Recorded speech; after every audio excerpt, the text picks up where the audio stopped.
It should be good. Think we're live. Think we're back in action here. Welcome back, everybody. Follow is the show. Back again. We did Eastern Conference last week. This week we've got Western Conference standings on tap. This is my favorite episode to do every single year. We got Jacob back per usual. We got Tanner back with us today. We had Tanner on to do our power forwards. Was it small forwards? I think it was small forwards. We had Tanner on. In the position tier list. So we had to get Tanner back on for Western Conference because I'm sure he's got some interesting input on at least one of the teams, and I'm sure on other teams as well. So how y'all boys doing today? Good. Hopefully Wi-Fi is better than the last episode, but that's all I can hope for. Feeling jubilant at the moment. Jubilant. Okay. That's what I like to hear. So, yeah, if y'all don't know how this goes by now, start from 15, go up to 1 with our Western Conference standings. And, y'all, I will go ahead and let y'all know that there will be some big surprises in this episode. I've got some takes of my own. This is as opinionated as you will see me in an episode as I'll be today. So I'm excited to get into it. But y'all say we hop right in.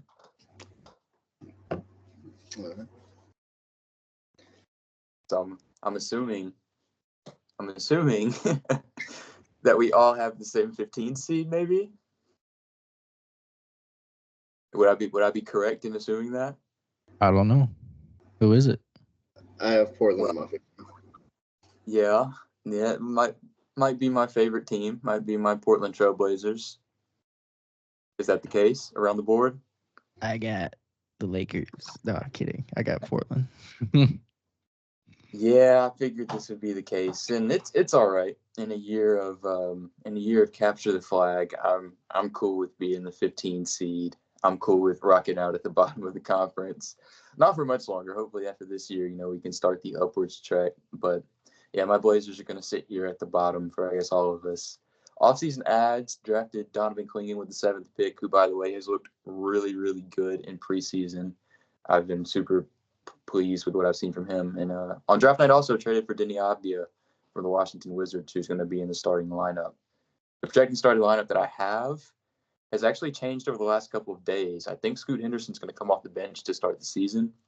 They're going to start Anthony Simons, Deni Avdija, Toumani Camara, Jeremy Grant, and DeAndre Ayton. A lot of trade candidates on this team, a lot of guys who can get moved. Me and Jacob have talked about it for a while now. Jeremy Grant, Matisse Thybulle at the top of that list. Anthony Simons' name is going to come up, I think, before long because, man, you can't have those 3 good guards over there with Scoot and Shaedon and Anthony and not have enough minutes to play all of them. And once Shaedon comes back from his injury, he's supposed to come back the first or second week of November. Got to get him burned because he has the potential to be the best player on the team. So we'll see how Chauncey Billups wants to play that. Projected win total for my Blazers is 21.5. They won 21 games last year with all the injuries. I'm going to go with a slight over. I think they win about 23 or 24 games this year, but they'll still be really bad. Yeah, I think I'll go with the over. Yeah, the Blazers are like they're pretty exciting with the young talent that they have. Like Scoot Henderson's exciting to watch. Deni is I'm surprised the Wizards got rid of him. Like I don't know what the Wizards are doing. Ant's good. Scoot's exciting. Jeremy Grant's obviously a good player. He's probably not in their long-term plans, though. Like you said, he's a prime trade candidate for them. There's really no identity with this Portland Trailblazers team. It's a bunch of young guys, a bunch of, like, vets that have, like, they could possibly be traded. Just got rid of Malcolm Brogdon, who was excited to be there for some reason. You talked about Clingan, who had a crazy preseason game the other night. Brought in Devontae Graham. I don't know who cares about that. He's gone. Like, he already got cut. Oh, really? Yeah, he was just for training camp, I guess. Portland, it's just they're very young, no real identity with this team yet.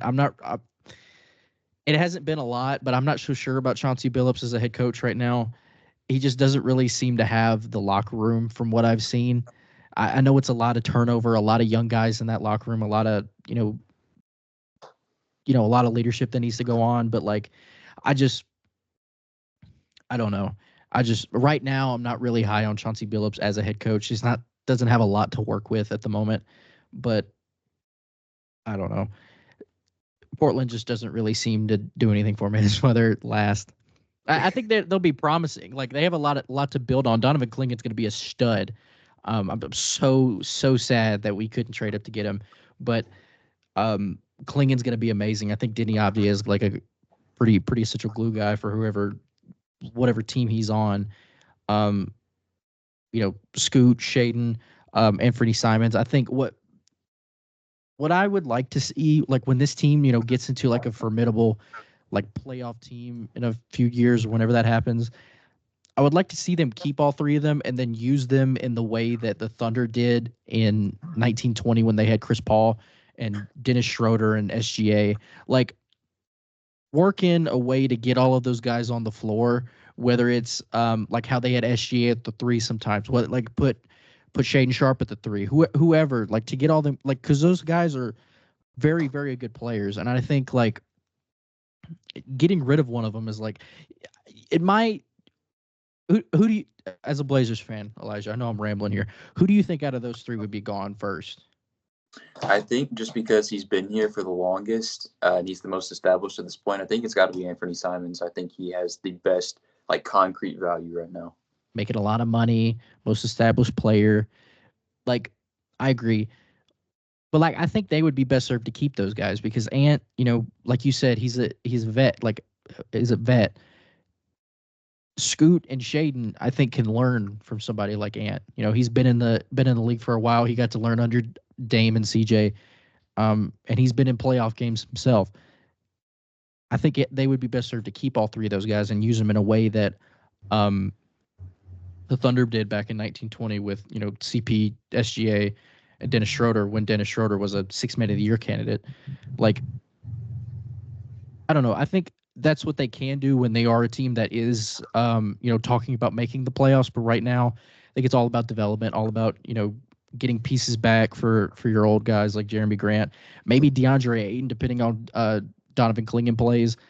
I don't know. Just right now, no real identity with this team, but, they're rebuilding. A lot of time left. Yeah.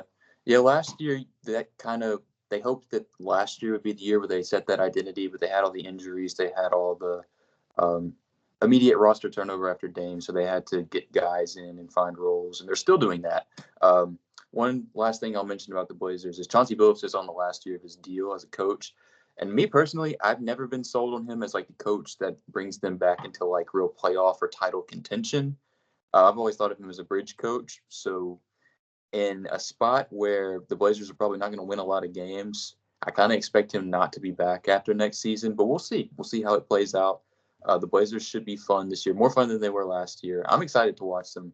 I'm just hoping that guys can stay on the floor and, avoid injury, especially Shaden Sharp. He's the one that I'm most excited about. But that OKC bubble OKC team comparison is a really, really good one, I think. And that's something that I hadn't even considered. I'm not like for or against trading any of these guys. I don't really care either way at this point. So I'm open to anything with this team. I just want to see fun basketball. That's all I want. 14. I would guess that we would have the same 14 as well. I've got the Utah Jazz at 14. What about you guys? That's why as well. Okay. Yeah, I thought so. I don't have much to say about the Jazz, so if one of y'all want to take the lead on this one, y'all can have it. I have not much to say about the Jazz. I think the Jazz are in a similar boat as Portland. Not a ton to work with. I think Keontae George, Laurie Markkinen is a good set of like foundation that they have that's just extended Laurie. John Collins is whatever. Hendricks, what's his first name? Taylor Hendricks, who they drafted last year in the top 10. He didn't really do a whole lot as a rookie. But I think he's also a good foundation to work with, a good young guy. Colin Sexton, who knows where he'll be by the end of the season. I think maybe with the way that they've used him, he'll be a part of that foundation. I have no idea. But the same thing with Utah as I felt about Portland. No real identity. I think is it Will Hardy, the coach's name? Yeah. Will Hardy's a good coach. Great coach. I love the hire when they got him from Boston. I think they're not in the same boat as Portland as far as coaching goes. I think they're in a really, really good spot as far as coaching goes. Super young coach. Super good coaching Will Hardy. I think they're going to be fine with him. Not a real whole lot to talk about as far as like outside of draft offseason moves, but their draft I think was one of the best in the entire league.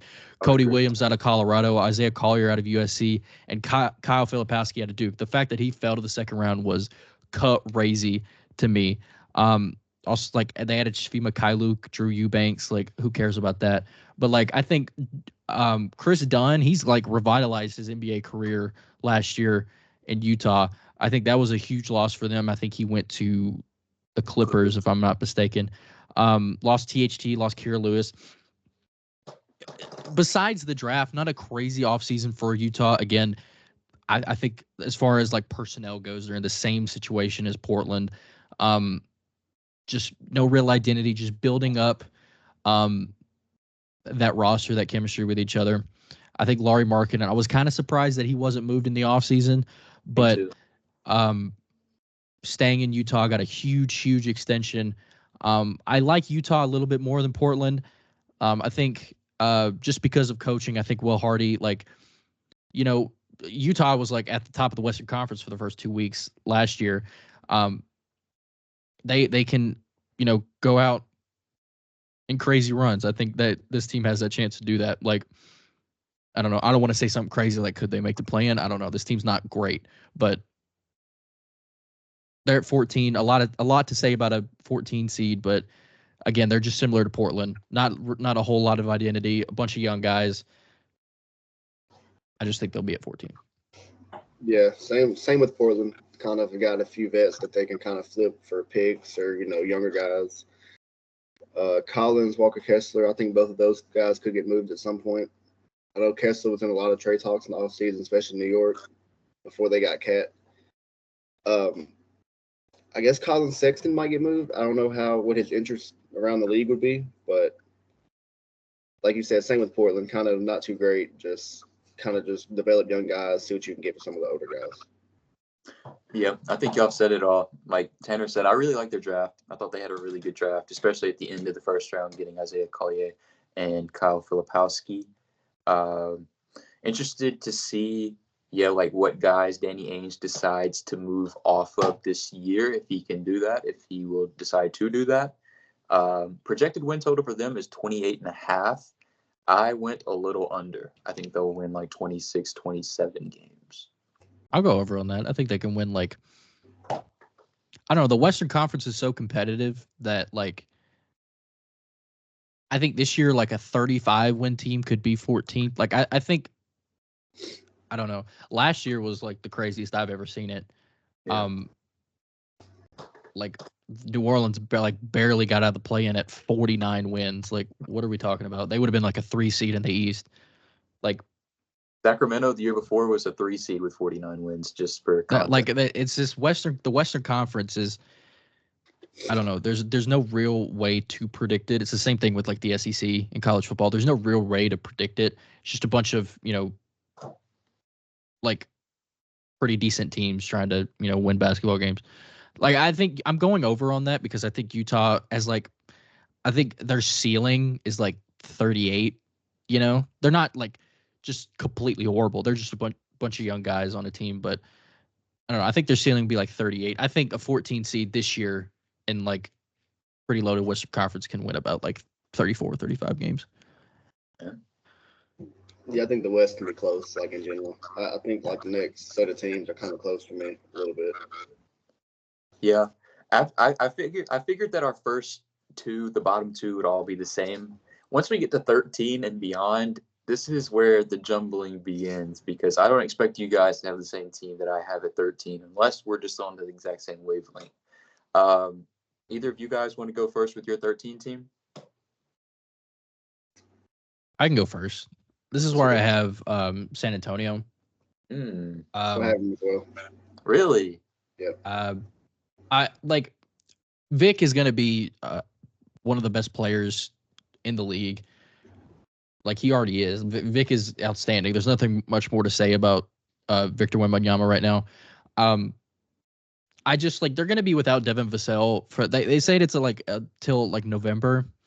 I don't really know how long he's going to be out, but Devin Vassell is one of their better players. Adding CP3 right now, it was a big talking point in the offseason. Like, oh my gosh, they finally got that point guard for Vic. But like, is he going to play more than 15 games? I don't know. Like, CP is like super old. He's not very reliable anymore. Like, I see the vision when people say like, oh, they have this new point guard for Vic, but like, is he like, do you start him over Trey Jones? No, he's not in my. Trey Jones Like, is still in my starting lineup. Like, I don't think CP3 is that huge of an offseason like acquisition. Like he's a good vet guy, like for the team. They also add Harrison Barnes. They drafted Steven Castle. I love that pick, by the way. Very, very good player from UConn. I also love the very, very underrated pick, Harrison Ingram. I just think he's the younger Harrison Barnes. He's gonna be pretty good. I think he gets in the rotation pretty early. He's a very, very underrated draft pick. They also bring in Brandon Boston. But like this team is still very, very young and it's still not very good. Even with, Wembanyama, Devin Vassell is going to be out for a little bit, even with adding CP3. Like I think you're more well off getting Steven Castle some berm than you are Chris Paul. Just like I think right now, barring injury, he's just a locker room guy and somebody who can get like 20 minutes a night for you. Just I don't know how much he's going to play, especially after last season. Like I don't know. That's just why I have them at 13. They're dealing with a big injury to Devin Vassell. I don't think CP3 is going to be as impactful as everybody's saying he's going to be. But I think Vic will win them. Like I think just Vic will just carry again this season. Yeah, I feel the same way. Vic's like the main reason they're going to win games. I think Chris Paul will help some. Like even if he doesn't start, he would be a great leader, kind of not leader, but really him being there is better than Sohan running point guard that we saw a lot last year. And that was like hard to watch at times. I could see them being a little bit higher. You probably have them higher, Elijah. So I could see them being higher, but just right now with just Vic, I think they'd rather develop guys more than actually try to win games. Yeah, they are a little higher for me. I won't lie. I think Chris Paul has reached kind of that Udonis Haslem state of his career, where he's kind of the player coach at this point. So maybe being on a bad team like the Spurs, he will be on the floor more than he was towards the end of the year in Golden State or towards the end of his tenure with Golden State. But yeah, I've got them a little higher at 13. This is where I've got the Clippers. I've got the Los Angeles Clippers at 13. It's weird having them this low just because they've been a playoff team, of course, the last couple of years. But without Paul George now, and of course, they'll be missing Kawhi Leonard indefinitely, which is really, really scary, as always, with Kawhi Leonard, because when you hear indefinitely, that usually means that he's not coming back for a good little while. My projected starting lineup for them is James Harden, Terrence Mann, Derek Jones. Without Kawhi Leonard, I think it'll be Amir Coffey and Ivica Zubac. How much can James Harden shoulder at this age of his career? Could we see, potential MVP comeback season from James Harden? I don't think so. Ty Lue, of course, is a really good coach, and I think if the Clippers have a really bad year and he gets let go, that's someone who my Blazers could sweep in and maybe go get. They're playing their first season in the new stadium, the new arena. So it would be underwhelming for them to have this bad of a season, but I just don't think their prospects are very good. They added Kevin Porter Jr., who I think could be a bench spark plug for them. They added Nick Batum. They got Batum back in crypto, saying why the Batum in. They got Chris Dunn from the Jazz, and of course added Derrick Jones Jr. from the Mavs. So they got some good role players, but without Kawhi Leonard, I just don't see this team having much success, quite honestly. I'm sure y'all will have more to say when y'all get to them, wherever y'all have them at. Since y'all already said it, though, about the Spurs, I have the Spurs one spot above them at 12. So I'll go ahead and get into my 12. I like the Spurs a little more than the Clippers. I think the Spurs, as long as Victor Wembanyama is healthy, can really compete for a play-in spot. Tanner mentioned the whole Devin Vassell thing. We'll have to see how that plays out because I think he is the second best player on that team as of right now. Castle, potential rookie of the year candidate, depending on what kind of minutes he sees. I think Harrison Barnes and Jeremy Sohan will start over him to begin the season, so I think he'll be coming off the bench. But I like this team. I like their defensive potential, and if they can give just anything offensively outside of Vic, I think that they'll have a better season than last year and maybe be in play-in contention. Their projected win total is 35.5. I went a little over. I think that they can win 37, 38 games. I mean, I don't disagree. Like they still have Pop. They like Victor's really, really good. Like, I don't know. I just think they'll be a little worse. I'm not gonna doubt like Greg Popovich. He's a very, very good coach. I think him, and if you add the mind of CP3 in that locker room, I think that could have a chance to work wonders and like click with this team, and they start winning a bunch of games. But just right now, based on personnel and everything else, I don't know. I think 13 is a good spot for him. Yeah, do y'all think they restrict Vic again beginning of the year, like how they did last year? Or they're kind of past that?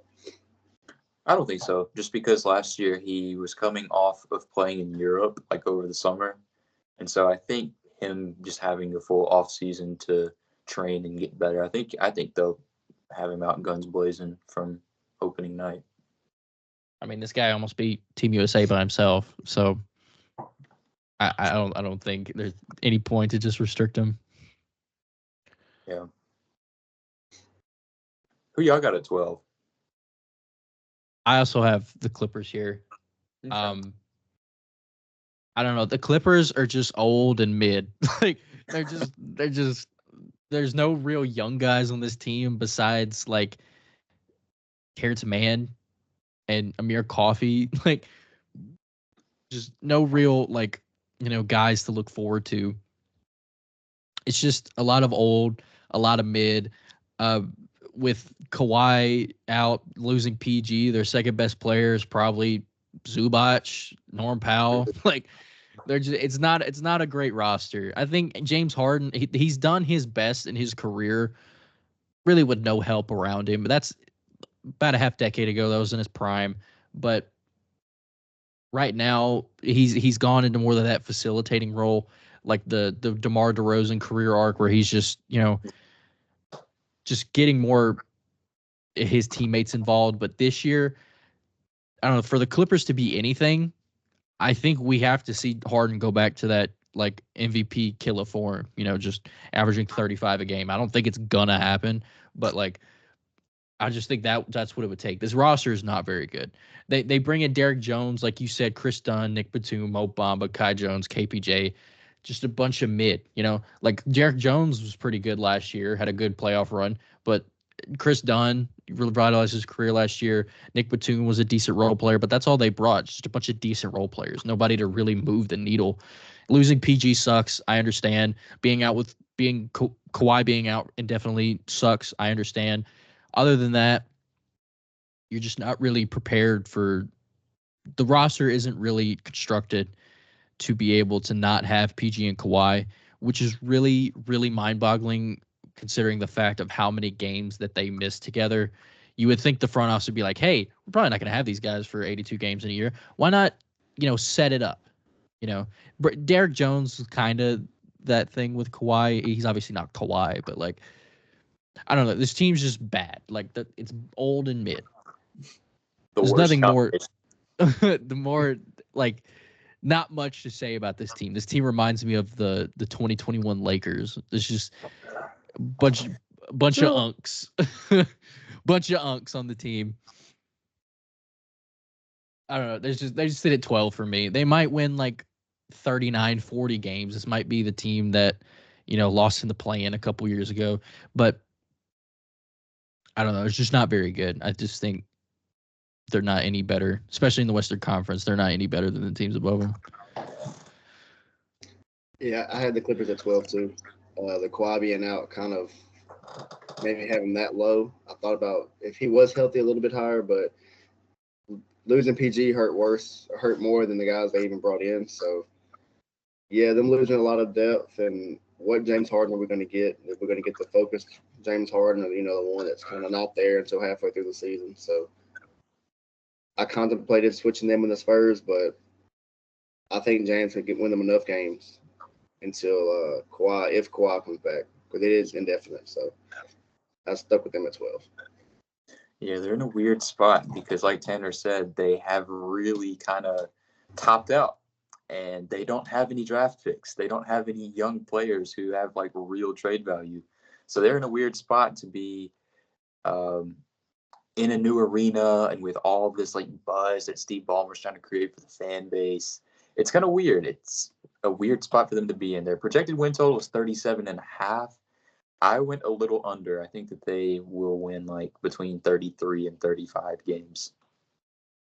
Dang. I mean, I think they'll sit around. I don't know. I think they'll be a little under 400. I think 39 is like a good win total for them. It just depends on how these guys play. Like, does Norm Powell turn into what he was and like before the bubble? Does James Harden like just come out and kill like he used to? Like it's just a lot of what ifs. How long is Kawhi going to be out? Like I can see this team being good. I don't think they're any more than a play-in team, but they still have Ty Lue. They still have like okay players around James Harden. Like this team's not horrible. It's just like I said, they're old and mid. I don't think in the Western Conference, especially in the division that they play in, I don't know. I can't see them succeeding right now. Yeah. Number 11. I want one of y'all to go first at number 11 because this is where I have things to say. Right outside the play-in. My number 11, this is why I have Golden State. Golden State?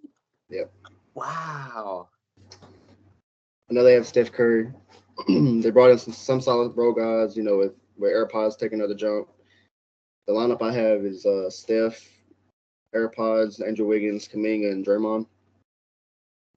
They brought in Buddy Hield, D'Anthony Melton, and Kyle Anderson, which D'Anthony Melton was hurt most of last year with a back injury. When he does play, he is a solid role player, great defense, he can shoot the ball. We know what Buddy Hield is. He can be hit or miss at times, but, will he be enough to kind of replace Clay a little bit? I know Clay has struggled before, or this past year before, but I just don't like their roster. Like, they have solid role players, but it's like Steph's getting older. We've seen he can carry, but how much longer will he carry? Will they try to not burden him by wanting him to get 30, 35 every night? And I don't know who else in that team can actually be like a scoring threat. Man, I was not expecting Golden State outside to play in. How about you, Tanner? You got 11. I have Golden State as well. Really? Like Jacob and I just always have the same brain. Apparently. Like this team also old and mid. It's just not very good. Like you have Steph Curry. Like there's a season, right, where Steph Curry was surrounded by old and mid. This was 2020, 2021. Best season of his entire career. Second in MVP voting. Literally willed his team to a play-in. Lost to the Memphis, by the way. To a play-in berth, though.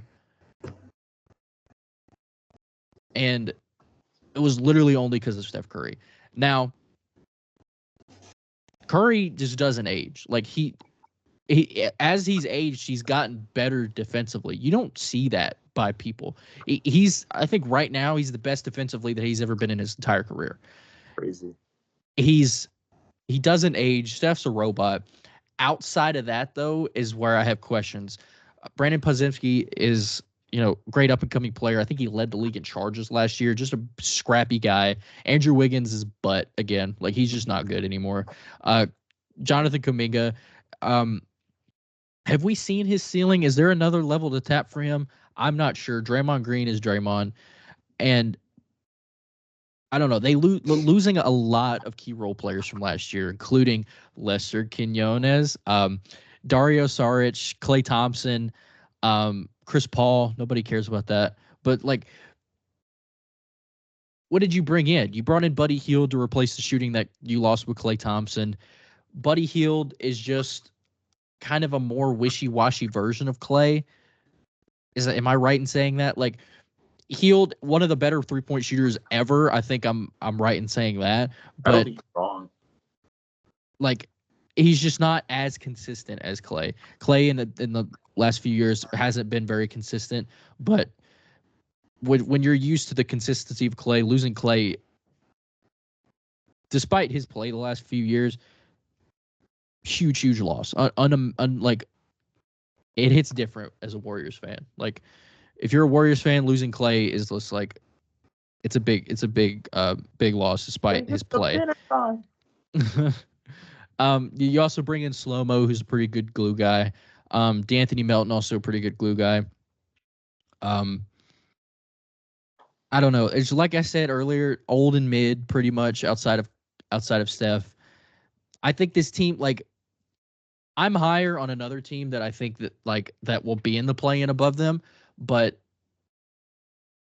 right now, like, Steve Kerr has also had some questionable coaching in the last couple of years. He's kind of washed. If you like the past couple, he's kind of been washed as a coach recently. This team hasn't been amazing, but I don't know. Questionable coaching from Steve Kerr. They were a bottom 10 defense last year.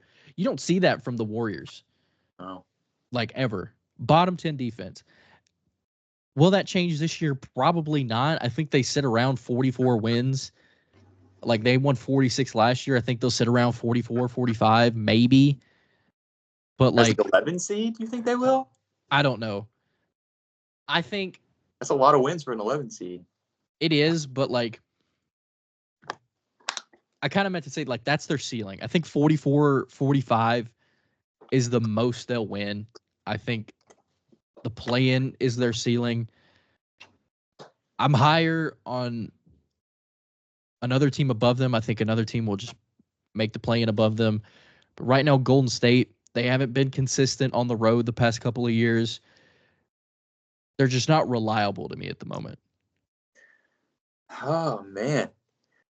Y'all are making me seem like I'm the Golden State guy here because they're significantly higher on my list. I'm higher on Golden State this year. See, I'm not mad at that. Like, I think this, like, the same thing with LA. Like, if they're just reliant on one player. And that's not a recipe for success. Like, if you just Steph Curry, like, if you say, "Hey, Steph Curry, carry us," like, he'll do it. I just don't know the others. Like, Wiggins was like a really, really major part of that title run a few years ago. He's just not good anymore. Like, I think that's safe to say. He's not good anymore. We just don't know what Hield will do for the Warriors, how they'll incorporate Slow-Mo, Melton. Dario Saric was a key a role player for them last season. It's just the guys are aging. Like, Draymond Green getting worse, Steph Curry getting better somehow. It's just, I don't know. It's outside of Steph Curry, I'm very worried about the entire roster. I understand that. Yeah, like I said, I went a little higher with them. My 11th spot, I guess I'm carrying on the mantra of old and mid because this is where I have the Lakers. I think the Lakers missed the play-in. Wow. Really? Yeah, I think they do. I think the Lakers missed the play-in, and I will go a step further. This is what I alluded to at the beginning of the episode. This is my take of all takes. I don't know why I believe this, but this is just something that came to me in a vision a couple of days ago. I think if the Lakers miss the play-in, and if they are fighting to just get in the play-in all year, I think LeBron calls it quits. I think this is it. I think this is the last dance. What do y'all think about that? I don't hate that. I mean, he's what, 40? Yeah, at this point. I mean, I don't have them much higher. I have them in the play-in, but I don't know. I'll talk about them later. I don't want to steal your shine, but there's nothing left for him to accomplish at this point. And if the team is going in the opposite direction, he is able to play with Bronny now, so he can scratch that off the list. Like, what else is there to accomplish at this point? That's true. Yeah. But anyways, yeah, I've got the Lakers at 11, old and mid. And the difference between like having Golden State higher than them for me is that I do believe in Golden State's young players more than I believe in the Lakers' young players. I also don't believe in Anthony Davis having the same season that he had last year. He played 76 games, which was the most in his entire career. Crazy to think about. I don't think he plays 76 games again this year. Like we said, LeBron is 40 years old at this point. They have a first-year head coach in J.J. Redick, who I think is a great basketball mind. But he's a first-year head coach, so it may take some, getting used to guys and rotations and what guys like to do on the floor. He is going to start Rui Hachimura, which I think is a good idea, along with D'Angelo Russell, Austin Reeves, LeBron, and AD. They drafted Dalton Connect, who had the heater of a game the other night in preseason, so he looks like he'll be in that rotation. And, of course, they drafted Bronny, who we'll see how much he actually plays in the NBA. But yeah, I just think there's so many, I think the constants on this team will not be as good as they were last year. And I think that the secondary and tertiary guys on this team, I don't have as much trust in them as I do in like Golden State's players, which you may disagree with, or like Sacramento's, or like Houston's even at this point. I just think the Lakers will have a rough go of it this season. I feel that in my bones. Their projected win total is 43.5, and as the 11 seed, I went a little under. I think that they'll sit around like just below 500. I think they'll win like 39, 40, maybe 41 games and be exactly 500. But I'm not a believer in the Lakers this year. I don't completely hate it. I'm just a little higher. Yeah. It was hard to put them here. I mean, with LeBron and AD on the team. I'll go ahead and segue into my number 10 to get into the play-in teams. I debated having them or Sacramento at my 10 or 11. I've got Sacramento at my 10. They bring in DeMar DeRozan. They draft Devin Carter, who I think is a really good pick, and they pick up Jordan McLaughlin for their bench. I know, like, preseason, like, you want to, gauge it. You want to take it with a grain of salt. But Sacramento has been the worst preseason team in the NBA, and it hasn't been close. If you look at their games, they've had 20-plus turnovers in, like, every game. It looks really gross. And they've played, like, De'Aaron Fox. They've played Sabonis. They've played DeMar DeRozan and all their other starters for at least, like, 2.5, 3 quarters. They don't look like they have great continuity yet. They don't look like they've established the spacing that they want with DeMar DeRozan on the floor. Maybe that will come over time. I expect with a good offensive mind like Mike Brown that they'll figure that out. But defensively, I think they'll still have their issues. I think they'll be over 500. I think that they'll be a team that, wins games still. They'll win regular season games. But I don't think in a loaded Western Conference that they have what it takes to surpass the teams that are above them on this list. De'Aaron Fox, I think, could have an all-star season. Domantas Sabonis is always top 10 in MVP in the MVP tracker. I like Keegan Murray, of course. I like Devin Carter as a draft pick. I think he could be a good backup point guard. Not much else to say about the Kings. I'm a little lower on the Kings, like I am with the Lakers, too, but I think the Kings will be a better team than the Lakers, so I've got them at 10.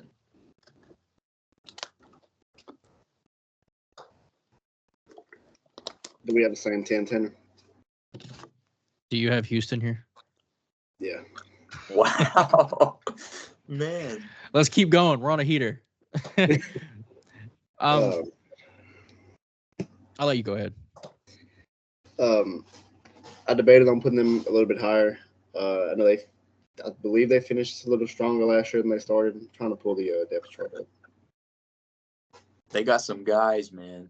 They got some guys over there. Kirsten. They do. A lot of young guys. but I kind of just had him at 10 just because like they really don't have an identity either. Like they have a bunch of good players, but like not that identity. I know with Ime there, you would think it'd be like a defensive identity, which they very well could have one. But really, for me, having them kind of higher than like Golden State, the Clippers is like what will Sengun look like? What leap will he take? What will Jalen Green take? I believe both of them are contract years. Could be contract years. I think. I know they both want the max. You got Dylan Brooks there, Fred VanVleet.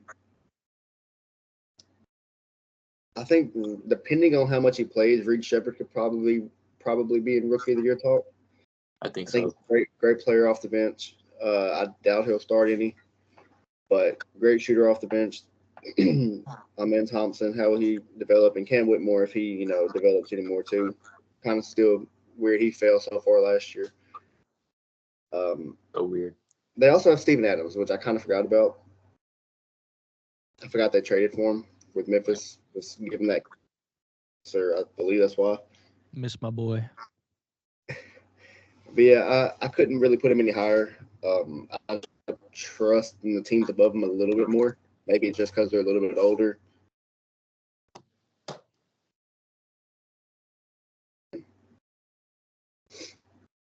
I might have lost Jacob momentarily.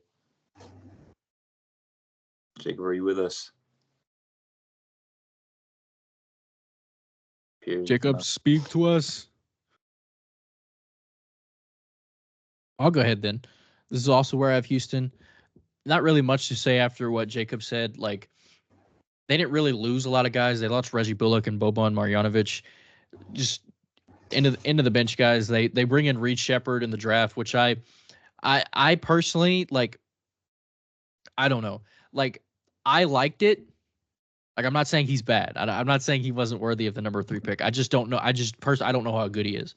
Like, I will admit I don't really know much about Reed Shepard, but it seems like the way he played in summer league and the way he's playing now, it seems like a really good draft pick. Yeah. And they still have their core. Like, Jabari Smith is a dog. Sengun is a dog. Dylan Brooks, dog as always. Jalen Green, am I right in saying like Jalen Green is like kind of up in the air right now? I think so. I think you are right in saying that. I agree.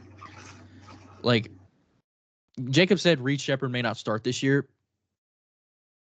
With the way things are looking with Jalen Green, it maybe not. I don't know. But I still think Houston, they're a play-in team. I think that's their I don't want to say their floor.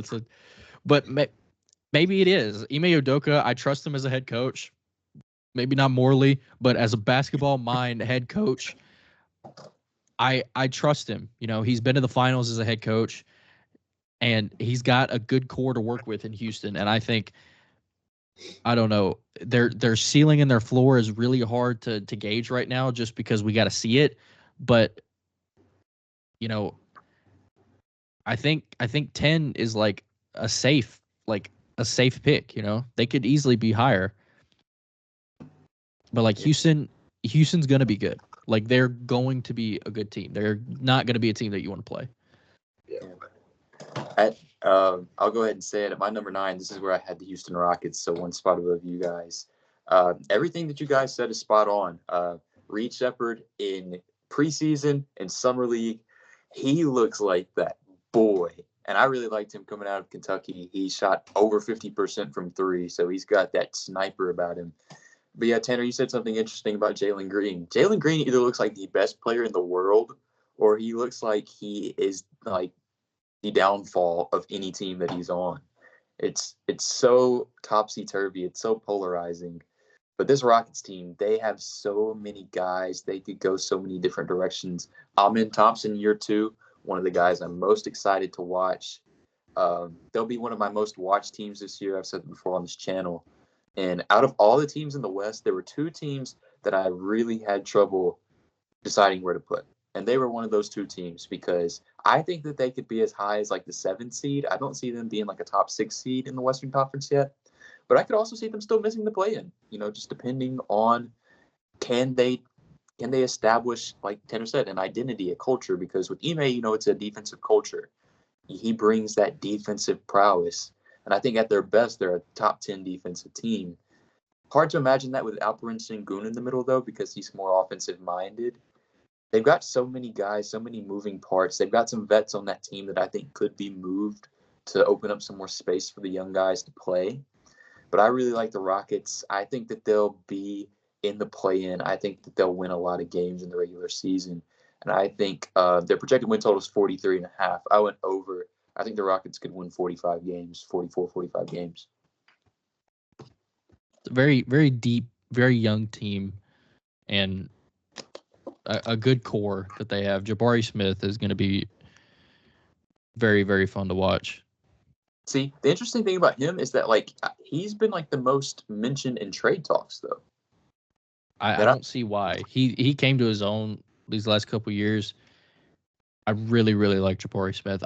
When they first drafted him, I didn't really like it just because he wasn't very consistent at Auburn, and I didn't really see like the vision of him being a very good player. But he's come to his own in the NBA, man. He's a dog. Yeah, I agree. So I just gave my number 9. Who y'all got at number 9? 9. Jacob, you go.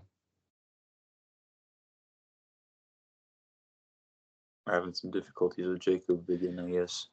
I'll go. This is where I have the Lakers. Okay. This is my 9. So you're 9 too? Yep. Brother, man, that is crazy. LA, I like personally with having them at 9. This is kind of like a little like hypocritical to say or whatever, but like I'm extremely high on JJ Redick as a coach. Like I think anybody who listened to him on his podcast can really say that, but like JJ Redick is so like you can't take him out of your ears when he starts talking about basketball, man. He is such a basketball genius when it comes to just knowing things.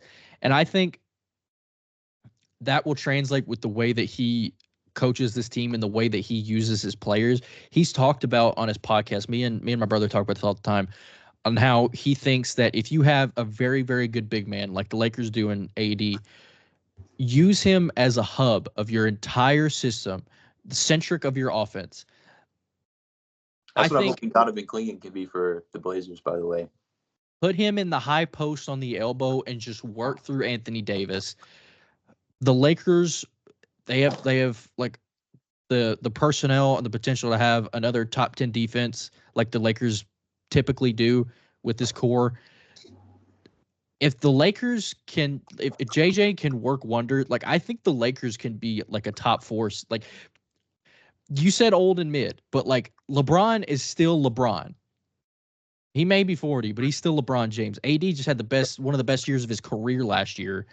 I guess I was saying mid more so in like the context of the whole team, like as a whole. I understand they're not the deepest team in the world, but Dalton Connect's going to be a stud, man. He fell to 17. Like, that's crazy.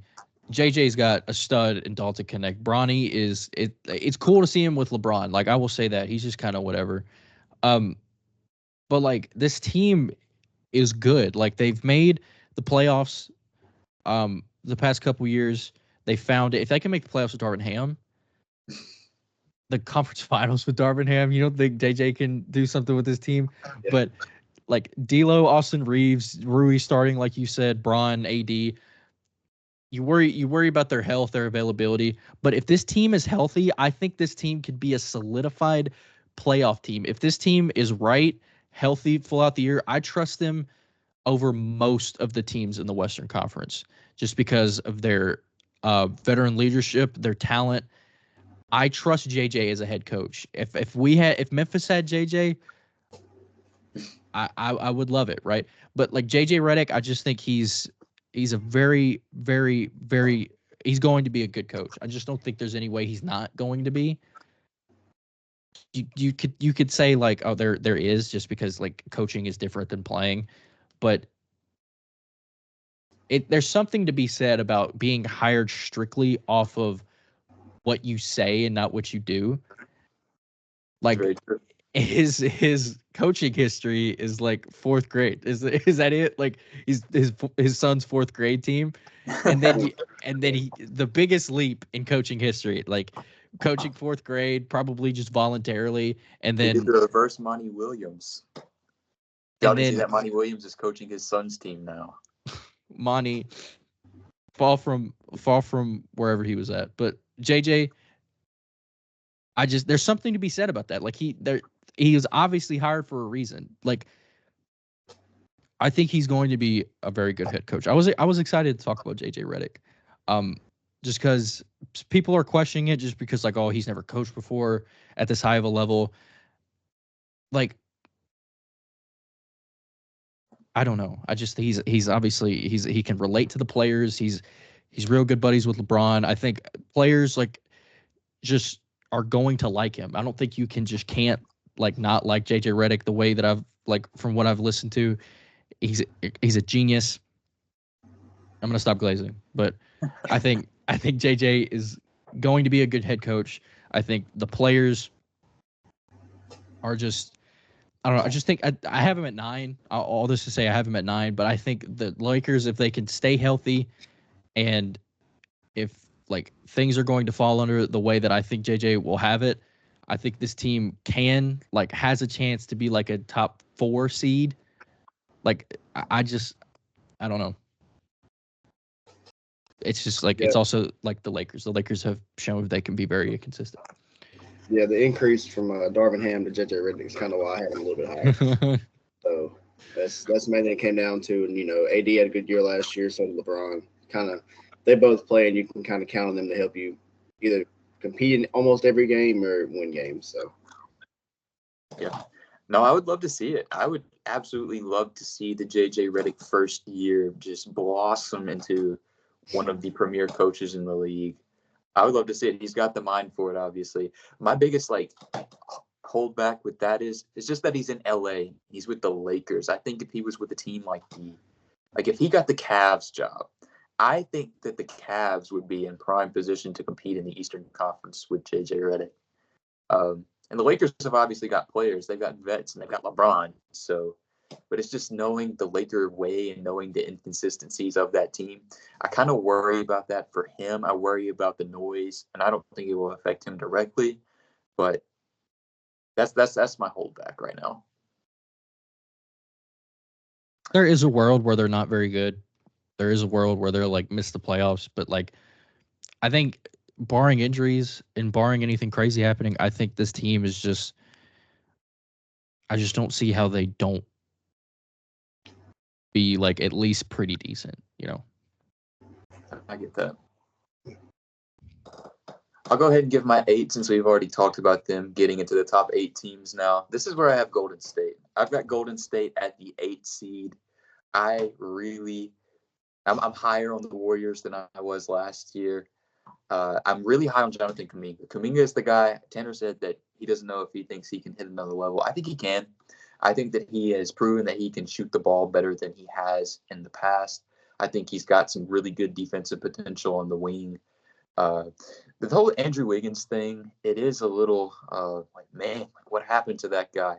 He was dealing with some very, very bad personal things in his life that he came out and was candid about. So maybe part of that is what held him back last year. We'll just have to see. He was not himself, or at least what he had been in the years prior last year. Draymond Green is Draymond Green at this point, like you said. Hopefully he will avoid suspension this year. But Steph Curry is going to be great as always. I like their additions. I don't think that they'll have like a super big impact or anything, and I don't even know which one of them will like stay in the rotation long term. But I like having like guys available like Anthony Melton and Buddy Hield and Kyle Anderson. Pods is good. I think Pods could be like your glue guy type guy along with Draymond Green. And if Pods can shoot 40% from 3 like he was close to last season, that bodes well for them. I like the Warriors. I like the Warriors going into this year. I think it's more so just a feeling. I really like Jonathan Kuminga. I liked Jonathan Kuminga last year too, and he was better last year than he had been in his entire career. I have the Warriors at my 8 seed, and I don't have much more to say. You guys touched on everything else. Projected win total 43.5. I'm going over. I think the Warriors win 45 to 46 games.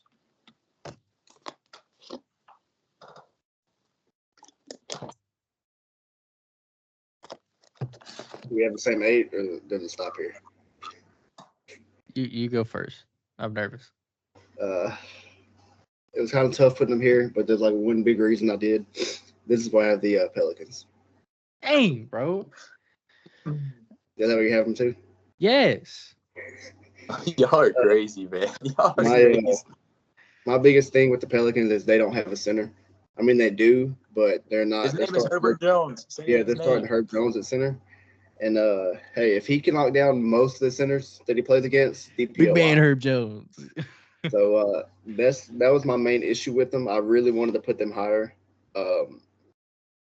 If let's say Herb doesn't really work at center, which depending like against Jokic, AD probably won't work. You know, that's just centers in the West, Vic, players like that. Here's the thing. You got to think that they have a plan for that. Like, it won't just be Herb just ISO, I mean, like in the post, you know, like not out there to die. I mean, Zion could kind of come in and play that 5, which is fine, but you're gonna throw Missy out there and kind of rush him along, or Daniel Tice out there. I mean, they could trade for somebody. Like I said, if Zion plays the 5, I know Tanner, you've talked about it before. If Zion plays the 5, I mean, that could work. He is, I think, big enough for the 5 and athletic enough. So them just not having a true center right now is just kind of where I kind of just got stuck with them being at 8. I think they would be best served to have Zion as their 5, just because defensively it would, like, having a 6'6" center is not going to do you any favors defensively, but like it creates a lot of mismatches offensively. Like I said last time I was on here, you create like a 5-out offense with Zion at the 5. Like, not a lot of teams are just going to cover that. You play, like you said, you play teams that have this cone big, like Jokic. He's not like a statue, but he's not going to keep up with Zion Williamson at the top of the key. Like, things like that. New Orleans, it's just the same. It's kind of the same thing with the Lakers. They're not really the most reliable team when they do have a good team. You know, like, they do kind of less with more. They did add, like, they did fix their true point guard situation with adding DeJounte Murray. DeJounte Murray is going to be their one. Good to average like 10 assists whenever you need him to. But defensively is where I'm worried about this team. I don't have any questions offensively. I think, Murray, CJ, BI, Zion, I think they'll be fine offensively. But defense is where I like struggle to see where they'll like flourish, because they lost Najee Marshall, they lost Dyson Daniels, they lost Larry Nance Jr., all to get DeJounte Murray, but he can't do it by himself. I think the best way that they, can play defense is using Zion as like their free safety under the paint. Like in times where they need help, like when Herb Jones needs help against like guys like Jokic, Vic, AD, Sabonis, like all these big guys in the West. You use them how the Celtics used to use Time Lord. You use, like, the Bucks used to use like Giannis whenever he was winning depoy. Let him roam in the paint. Let him do what he needs. Let him, come and help. Not have to just stuck on one guy, but let him come and help and facilitate the defense in the paint. I think Zion is athletic enough to do that. He's not very tall, but he's athletic enough to do that. And I think if he can stay available like he did last year, I think that would be the best way to, use him as the 5. You may not, like, I don't know. If you use him like that, you probably wouldn't put him at the 5, but I think that would be the best way to use him, to best utilize his athleticism and his skill set. Zion has all the tools in the world to be a good defensive player. He just hasn't really shown it. But I think if, like, Willie Green would be best served to use him in that role. Just a free safety, a roamer in the paint. Other than that, like, New Orleans, I think they'll be good. Like, 49 wins is like, as an 8, probably not where you're going to be, but I think they'll sit around that. They're just defensively is what I'm really worried about. Yeah, I'll go ahead and say I have the Pelicans one spot above y'all at 7. Um, the biggest thing with the Herb Jones at center thing that stands out to me that I have a gripe with is not even that, like, I don't think Herb Jones is capable of holding his own in the post. I think he can do that. He did a little bit of that at Alabama. He ran 5 at Alabama. And albeit he was going against college bigs and not Nikola Jokic and Victor Wembanyama, yeah, like Tanner said, I think that they'll have a system in place where Zion Williamson plays that free safety role. He plays that Roma role, that rim protecting role. And I think Herb will be more so of just the body. He'll just be an interior body. And that's my gripe. Herb Jones excels the most as a perimeter defender. And I think what the Pelicans are doing is they're robbing themselves of having Herb Jones as a perimeter defender in his natural element. So that's my biggest thing with their defensive philosophy right now. I think it'll be fun, though. It'll be fun to watch. And like y'all said, offensively, I think they'll be a top 10 offense. I think that they'll be really, really good offensively with a true point guard in DeJounte Murray. CJ will be able to play more off ball like he did in his prime in Portland. BI, we'll see what happens with BI, trade rumors and things of that sort as the season goes on. Maybe if the center experiment doesn't work out, they try to move on from him. I think the Pelicans will be a good team, though. I like Willie Green as a coach. I think they've got solid depth. I like Jordan Hawkins in his second year. I think he can come in and knock down some shots on a night-to-night basis. I think they will miss guys like Dyson Daniels and Larry Nance, but I like the Pelicans, and they were my other team. I said the Rockets were one team that I had no idea what to do with. The Pelicans were the other team. I've got them here at 7. They were the 7th seed last year. The projected win total is 46.5. I think that they'll sit right below that. I think them and Golden State will have like the same record. I think the Pelicans will have the head-to-head, though. I think the Pelicans win like 45, 46 games. Just defense is my biggest gripe with them. Yeah. Understandably so. Understandably so. Who do y'all have at number 7? Do y'all have the same team still? I don't know. This is why I have the Sacramento Kings. Dang, bro. On a heater, though. Y'all are crazy, man. Like you said, I haven't really watched much preseason, but I kind of just have faith they'll kind of figure it out. Bringing in DeMar, I think that does help them, even though the spacing will be questionable. I believe it was last year, if not the year before last, De'Aaron Fox had his career high in three-point attempts. It was one of the two. He was last season, actually. So I know it was one of the two. If he's in more, he'll be more consistent. He's obviously one of the harder players to guard with speed, downhill, pull up. Sabonis, like we've said, like Tanner said, what Dave said before, they run it through Sabonis sometimes, often, sometimes. I think Keegan Murray can take another jump. Great shooter. You rely on Kevin Huerter to kind of go back to what he was a few years ago. Maybe not. And, I wouldn't. Yeah, I wouldn't really rely on it. Hopefully, Keon Ellis, baby. That is true. Keon Ellis season. Hopefully, Malik Monk doesn't get hurt this year. I know he got hurt last year. That's kind of when it went downhill for them.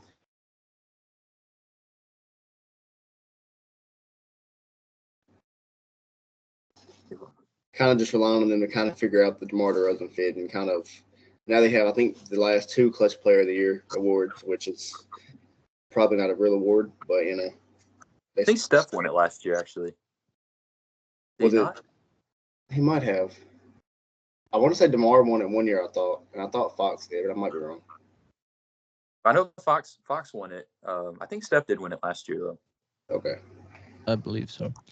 But, yeah, not much else to say about Sacramento. It's like the DeMar DeRozan ad is fit wise, like player wise, you don't question him now. Like you question a little bit just because he's old, but fit wise with this team is very high octane, run and gun.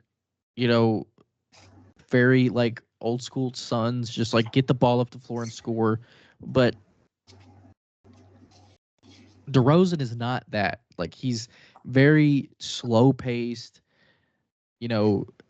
Like slice up the defense. Like that will be best served come playoff time. But like, I don't know. I think it'll take some time for DeRozan to fit into this scheme.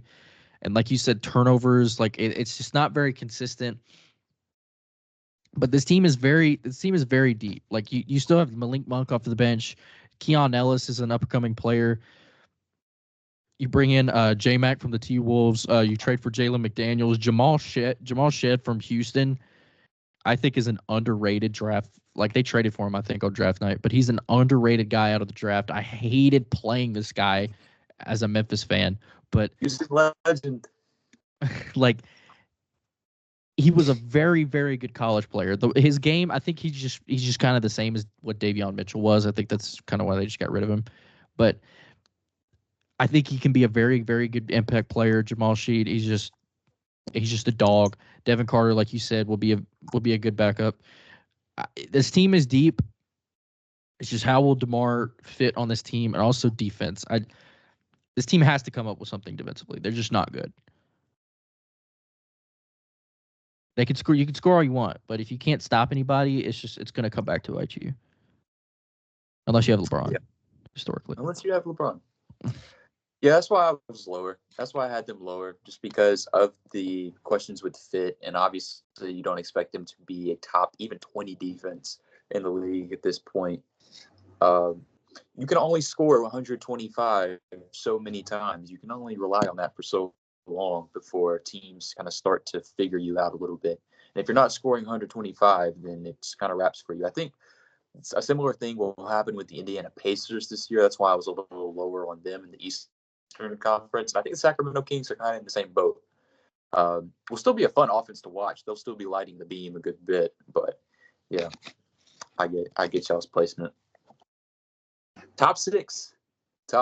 These are the top 6 teams avoiding the play-in. I'm kind of surprised that one of us on this panel has not mentioned a certain team yet.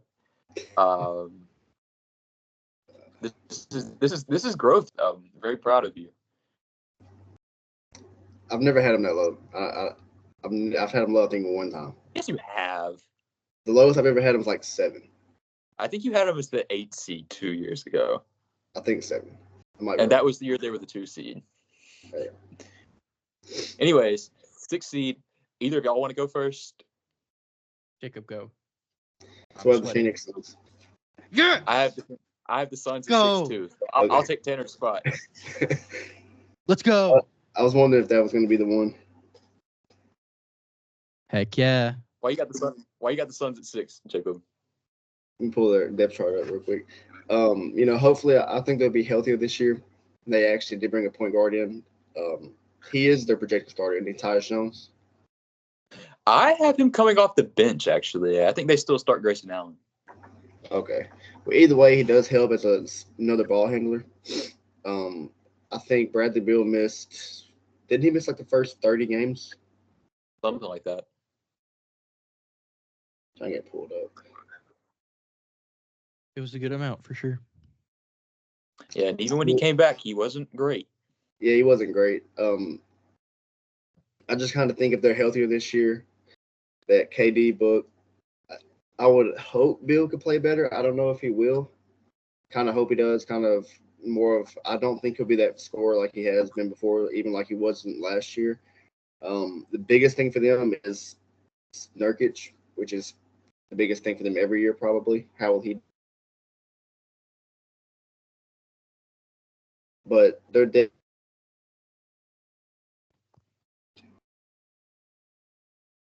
There we go. Their depth's all right. Kind of just relying on those top 3 guys. I think those top 3 guys can will you to win, especially against a bunch of the bad teams like in the East, bottom of the West. So I think they're going to be one of those teams that can kind of beat up on the bad teams and kind of still compete with those top teams. Yeah. Even with all of the turmoil that they had last year, they were still the 6th seed, and they still won like 50 games in the Western Conference, which I think is a pretty big deal. And it's, justified when you have Kevin Durant and Devin Booker on the floor together. And both of them were really good last season. I expect them both to have really good years again. Tyus Jones is a big pickup. Underrated guy. a guy who I actually really did not like coming out of the draft, but who has been really good in the preseason and a name to watch Ryan out. Dunn. Ryan Dunn He's a from baller. Virginia. JJ Redick said if he knew he was going to be a 40% three-point shooter, their board would look different. Right. Me too. I'm the exact same way. At Virginia, I could not understand why he was as high as a prospect as he was, because he was averaging like 3 points a game. He had the defensive potential, but he's looked really, really good in the preseason. I think that he'll be in their rotation. I don't have much to say about the Suns. They were at this spot last year, and I think that they'll have a similar record. I think they'll win about 50 games in the regular season. Maybe that will prompt them to be a higher team in the West, depending on what teams do around them. But I expect more of the same from the Phoenix Suns. I like what I've seen from Mike Budenholzer's offense in the preseason. It's a lot more free-flowing, and I think it'll get guys better looks. I think that they'll not have to rely on ISO as much, which is, not really a problem when you have KD and Devin Booker. But I do think it gets repetitive, and I do think teams are able to load up on that a little more as the season wanes. So I do think that Mike Budenholzer being there could change some things in a positive way. So I got the Suns at 6-2.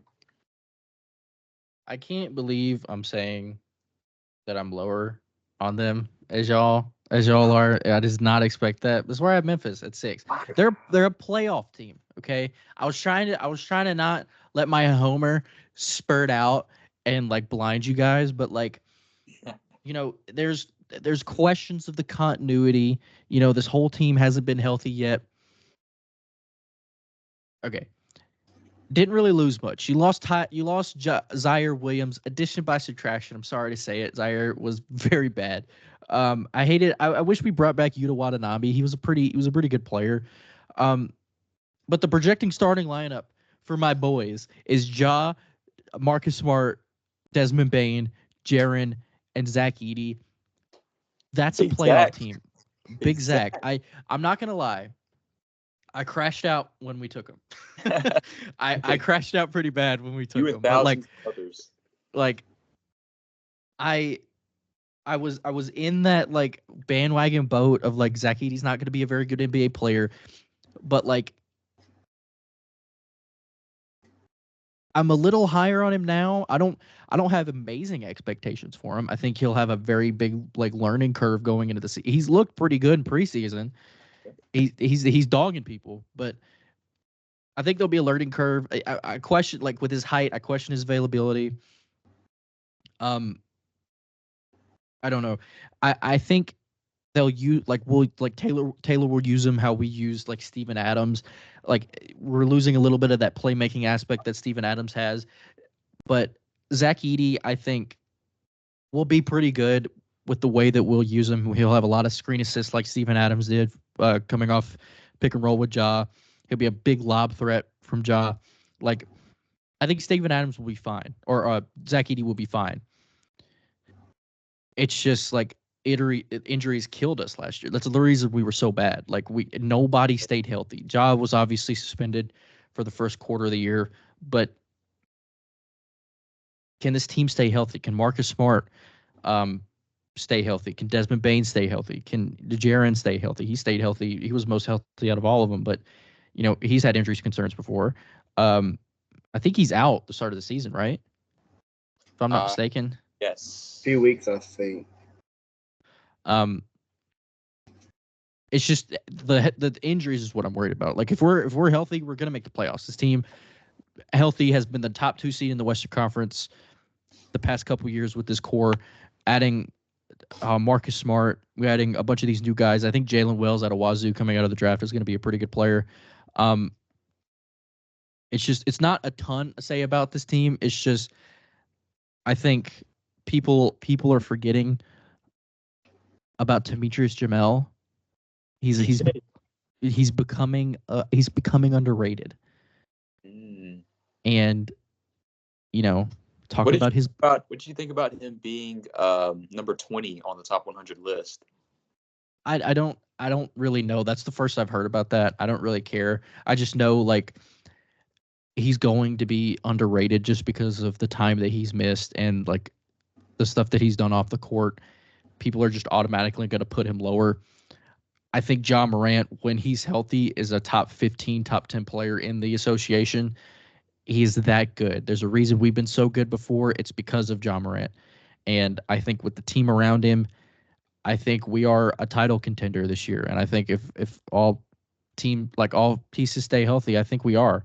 You know, like teams don't do well like until you go through, heartbreak in the playoffs.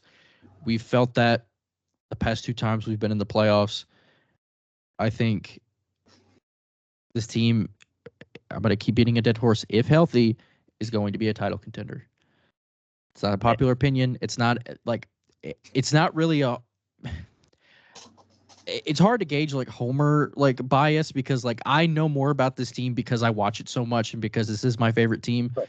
So, but like because of that, I think I'm more inclined to believe that this is a championship contender team. This team is I think probably besides Houston is the most slept on team in the association. Like we're a sleeping giant. The And NBA GM survey would agree with you. We're a sleeping giant, and I think teams are gonna pay when they underrate us. But we're gonna be. I think we have the potential to be higher. I believe. Even with the stacked Western Conference, but right now I'm hitting the brakes a little bit. I'm keeping us at 6. Understandably so. Yeah, I've got the Grizzlies one spot higher at number 5. Do you have them at 5 too, Jacob?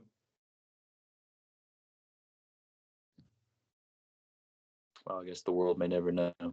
But yeah, they're your 5 too. Yeah, I think so. But yeah, I have the same like concerns. Those are the same concerns that I have with the Grizzlies, and understandably so after last season. But I do think that they're out for blood this year. I do think that the Zach Edey fit will be better than we originally thought that it would. He looks like he can come in and just do all of the small things. Foul trouble is like my only, concern for real. Like, can he stay out of foul trouble? I think guys are going to go at him, especially early on. So we'll see how that goes. He didn't really have that problem at Purdue. So we'll see. We'll see how that goes. But, yeah, you really said everything about the Grizzlies. I expect them to have a bounce back year. I think Ja will have an All-NBA season. And as long as the guys are healthy for the most part, they will be here in the top 6 in the Western Conference. You can stamp that. Yeah, they were my 5 seed, too. They're the Philly of the West. Just comes down to injuries. That's it. Yeah, kind of. I had them at 6 earlier, but I kind of changed it because we have seen them before be so good with this core. Will Desmond Bane improve? Will Jaren Jackson, improve? I know I've talked about his shooting before, but he has gotten better over the years. And like you said, it kind of does come down to how healthy is Ja. How much will Ja play this year? I think so. I think that's a fair assessment. I'm excited. Like, out of all the teams that I'm excited to watch this year, they're definitely at the top of the list. More so than usual. Just because you don't know, what their ceiling could be. Tanner thinks that they're a title contender. I won't go that far, but I do think that they're a team that could win some playoff series. Yeah. Yeah. That was my number 5. That was our number 5. Who do you have at number 5, Tanner? So we're at Phoenix. We just flopped our Memphis Phoenix thing. I think Phoenix is going to be a good team just because of the top of their roster. Book, Beal, KD. They're going to be a good team. I'm glad that Mike Budenholzer got another chance. I think the Bucks should have never let him go. He was just kind of their scapegoat after losing to an 8 seed. Bud is a really good coach, and I think you put all these like there's a reason he's won a title before. He's a very good head coach, and that's shown in the preseason. I know it's preseason, but the Suns are going to be a good team. Can this team stay healthy? Like Bradley Beal, not very reliable when it comes to availability. Same with KD these past few years. Can he stay on the floor? But other than that, I think they've done a really, really good job at building the rest of this roster around those guys. Tyus Jones is a very, very underrated NBA player. They had Ryan Dunn, who's been a surprise out of the draft. Monte Morris, Mason Plumlee, who was also a very underrated signing. The Suns had one of the better off seasons in the league, very quietly. They lost. like Drew Eubanks was a pretty good player for them off the bench last year. Eric Gordon wasn't very good, but I think that was what was lacking last year. They didn't have a lot of depth outside of KD, Book, and when like Beal wasn't even very reliable last year. Can we see a very reliable Bradley Beal? If so, this team's going to be scary. This team has the experience. Book's been to a finals. KD's got a couple of finals MVPs. Bradley Beal had some playoff experience earlier in his career. Like this team, has the I think this team is also a title contender just because of all the guys that they got. And Mike Budenholzer is also a championship winning coach. So there's not a ton to say about the Suns just because like we kind of know who they got. They didn't really lose a lot. They added a ton of depth pieces, but can they stay consistent throughout the regular season? Yeah, I think so too. The Suns and the Grizzlies, before we move on, they each had a projected win total of 47.5. I went a game under for each of them. I think that they'll have about the same record, but about 47 wins. But I think the Grizzlies will win the head-to-head at that matchup. I'll go higher for both. I think not much for Memphis. Just I think 48 and 34 is like kind of a good spot for Memphis right there. I think the Suns, I think they'll win 50 games this year. I think they'll be really good. 5 seed at 50 games is like Gauntlet West action right there. But Phoenix is going to be really good. I don't think anybody should be worried about Phoenix. Come playoff time, maybe, but in the regular season, I think they'll be really good. Yeah. Top 4. This is where the title contenders like really start for me. These top 4 teams. I want one of you guys to go first here at number 4 because I just want one of y'all to go first here. I'll go just because I think y'all will disagree with mine. This is where I have OKC. Wow. I think teams like this, right? Here's my explanation. Obviously, I am not low on OKC at all. I think OKC is a title contender. I think they are going to be really, really good. I just think teams like this where, I don't want to say out of nowhere, but like they're this good. Like I don't think anybody expected them to be 1 seed last year. I think we can all agree to that. But not at all, bro. I had them as my 10 seed going into the year. I had them at 6 last year. Yeah. Teams like that recently, like my best example is like teams that you don't expect to be as high as they were, like Memphis a couple years ago, Sacramento also a couple years ago. They have a slump the next year. People kind of figure them out, and they have a slump. Obviously, a 4 seed is not really a slump, but like I think they'll take a little bit of a step back. They bring in they bring in some good guys. That they lost Josh Giddey. Josh Giddey really wasn't doing anything for them. They still have SGA. They bring in Alex Caruso. I love that. They bring in iHeart. He's going to be out for a little bit, but this is a really, really good team. I just think they'll take a little bit of a step back. Teams like this have shown that they take a little bit of a step back the next year, and that's just what I'm predicting. I just because I like having them at 4. Like I still think OKC can make a title run. I'm not like low on OKC or anything. I just think I kind of like the teams above them a little bit more, but also I'm factoring in like teams like this have shown like out of nowhere, top of the conference. The next year they kind of take a little bit of a step back, but like I still have them as a top 4. I don't know, man. I think OKC is different. I think OKC is just diff. Jacob, who do you have it for? This is where I have the Denver Nuggets. Okay, before you go on, we have completely different teams at number 4. This is what I like. All 3 different. Why you got the Nuggets at 4? That's low for the Nuggets. I really do not like their roster that much. Outside of, the starters, they lost KCP. It's the second guy they let walk last 2 years. It's kind of hurt them. Is their lineup? I have Christian Brown plugged in for KCP. I don't know how I feel about that. I know Julian Strawther's been really good in the preseason, but I've got Christian Brown taking KCP's spot. Okay. Yeah, I really don't like their depth, but with Jokic, you're gonna be a top seed. When You don't Murray, when they believe had in all the Westbrook? ah, a few years ago, when they had all the injuries, I think they were still the sixth seed. I think. Mm-hmm. I think as long as Jokic plays, they're kind of like a top six at least. And I'm not the biggest Murray fan, really, not at all, but they do work well together. They are one of the best 1 and 2s. So I just think them alone with MPJ and Gordon, they can kind of just stick there in the top four. I just like the three teams ahead of them. I kind of like their rosters a little bit better. Yeah, the second apron is slowly deteriorating that team, unfortunately. Yeah, I think Aaron Gordon wants the max too. He deserves it. So It's just like, man, like we can't afford to give that to you, most likely. yeah, It's a tough spot to be in. But yeah, I don't have the Nuggets at 4. This is where I have the Minnesota Timberwolves. I've got the T-Wolves at 4. They just made the trade. They just made the cat trade, and that's my biggest reasoning. I think it will take some time for them to figure out roles for Julius Randle. I think Dante DiVincenzo will be pretty seamless, coming off that bench. I think him and Nas Reed will lead one of the best bench units in the NBA, if not the best bench unit.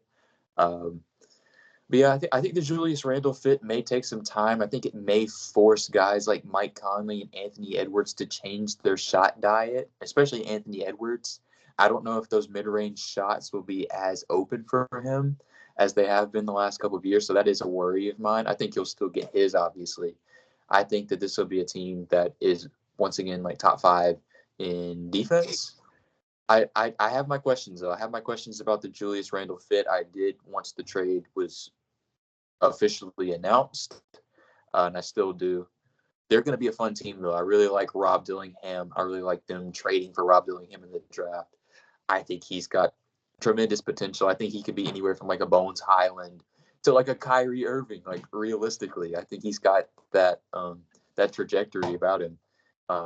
So they've got an exciting team. They'll be really good still, I think. But I think that they do have questions, unlike the 3 teams that are above them, in my opinion. So that's why I've got them at number 4. Projected win total for the Timberwolves 52.5. I went under. I think they win 49 games.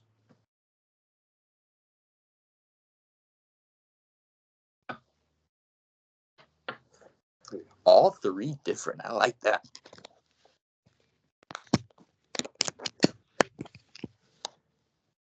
Anybody want to go first at number 3? Anybody have a team at number 3 that we've already mentioned at number 4?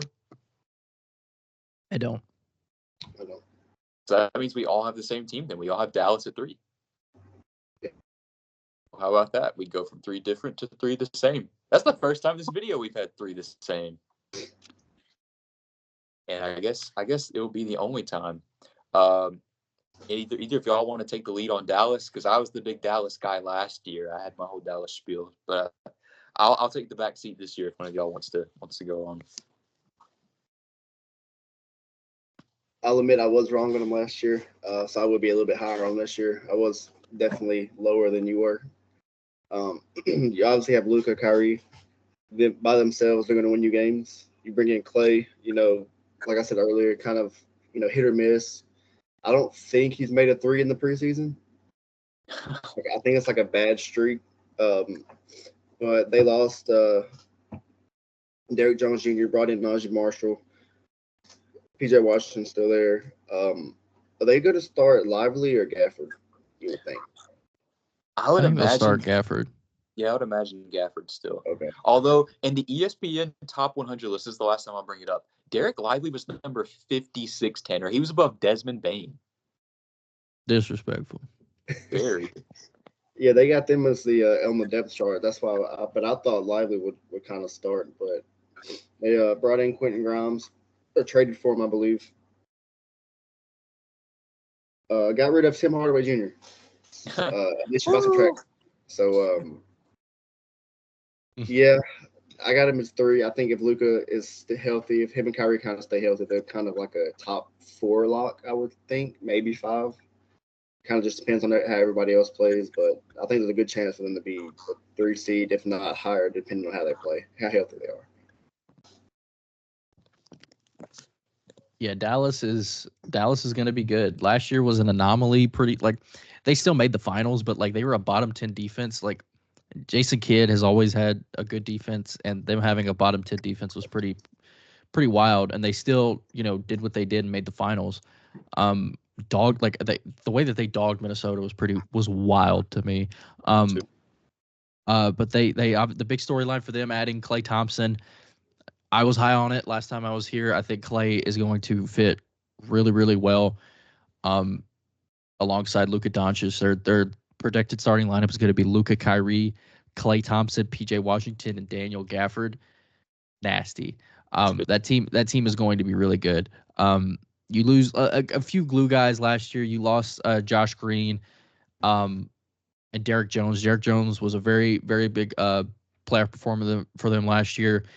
But I think this team is going to be good. You bring in Najee Marshall, Quentin Grimes, Spencer Dinwiddie. I guess. I don't know if anybody cares about that, but Dallas is going to be good. Luka is, one of the best players in the entire world. Kyrie Irving is still Kyrie Irving. Klay Thompson, he's been inconsistent, but like I think he'll fit seamless in this system that they got. PJ Washington and Daniel Gafford came to their own once they got traded to Dallas. Dallas is like if they can be like any type of better on defense than they were last year, this team is going to be scary.